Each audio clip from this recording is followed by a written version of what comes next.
Welcome to Amish Roots, plain talk in a modern world. Thank you for joining me. In attempts to keep his children humble, my dad discouraged us from bragging about our accomplishments. We were taught it was okay to tell the family about our achievements, but we certainly were not allowed to gloat about them. If one of us got a little too proud of something we had done, the rest of the siblings would put you in your place by saying very snarky and sarcastically, "Well, why don't you broadcast it?" A year after my sister passed away suddenly at 33, I didn't tell very many of my family that I had made a big decision that would take me away from my Amish community on weekends for a few months. Devastated by my sister's death, I was at a babysitting job and spied an ad in the TV guide that would change my life in a drastic way. The advertisement was for a broadcasting school in Toronto, looking for people to audition for voice jobs. If you took the course, they would guide you in finding jobs in the broadcasting field. I decided to make the call. I was accepted into the program, which meant that for the next 3 months, I needed to go to class every Saturday in Toronto, which was 2 hours from my community. Since I could not drive myself to the school, I needed to arrange transportation. I didn't want to hire a driver, as the Amish do when they travel beyond horse and buggy range, because my driver would have to stay in the city for the day to drive me home again. I decided to hire someone to take me to the nearest city. I would take the bus to Toronto on the Friday night, and I would stay the night at a hotel, go to class, and then return on the bus in the evening. Again, somebody would pick me up at the bus depot and take me home to the farm.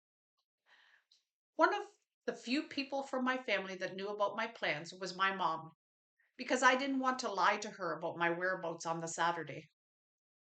Although not very pleased with my decision, she did not say too much. I think she was hoping, this too shall pass. The whole idea of this adventure was that I wanted to do voiceovers for commercials.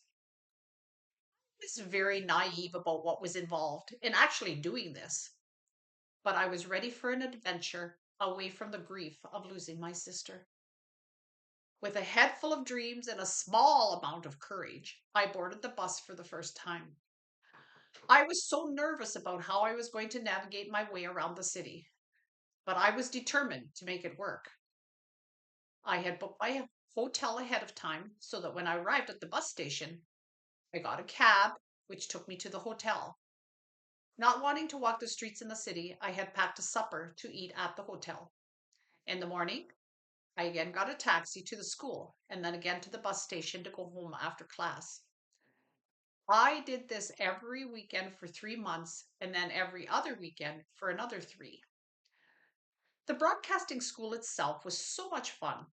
I got to know so many different people, and a couple of ladies took me under their wing to help me out and keep me safe. My teachers were also nice. One of them asked me if I was a Hutterite or Mennonite. But overall, no one stared rudely or asked many questions about who I was and why I was there. I think being in a bigger city had its advantages because there were so many different ethnic groups there. I didn't have to feel out of place. But this Amish girl, seeing all the different people was a real eye opener.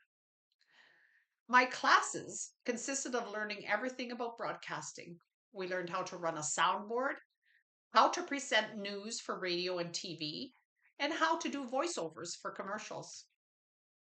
My teacher for live TV said it was very important not to lick your lips when presenting for the cameras because when it is played later, it looks very exaggerated. Not like a quick tongue flip, like to prove his point, he showed me reading the news. And although I wasn't aware that I had done so, I had licked my lips.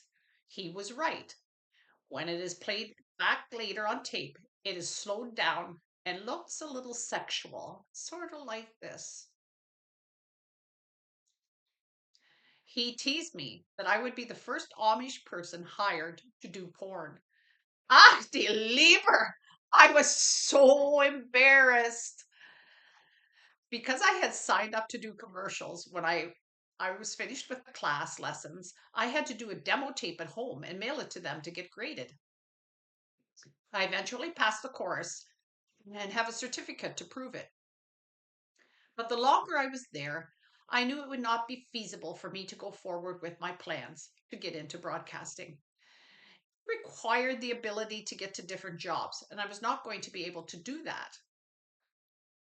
About a year after finishing the course, I decided to leave the Amish community, and many of my friends began to encourage me to pursue broadcasting career now that I could drive. But it was no longer something I desired, especially after I visited a local radio station. I had called them to see if I could sit in on a session to see how it was done. The station manager was very kind at showing me around the station, and then we went into his office to discuss any questions I had. It soon became apparent to me that he was willing to offer his help, but it came with strings attached. At one point, he ran his hand down my arm and told me I looked really good in the dress I was wearing. I was so shocked. I soon excused myself and went home. My broadcasting dream died at that radio station. So, what did I gain from spending all that money attending school in Toronto? Well, I learned how to be independent, how to navigate in situations that are out of my comfort zone.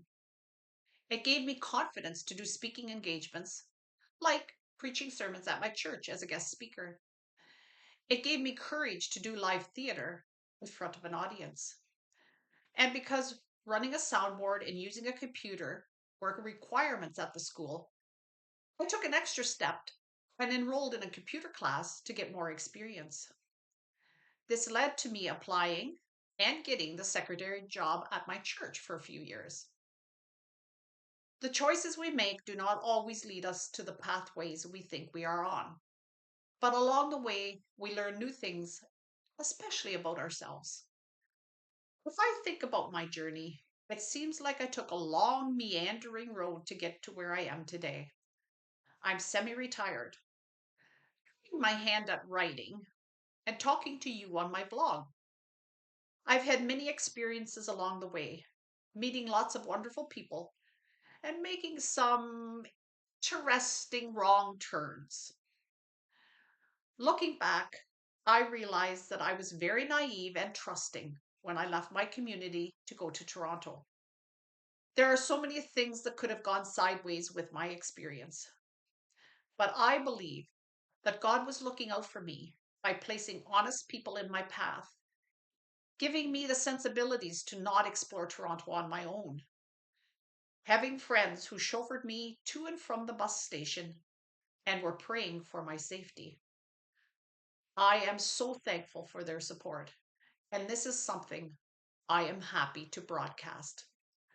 Well, mach's gut, and we'll see you next time on Amish Roots.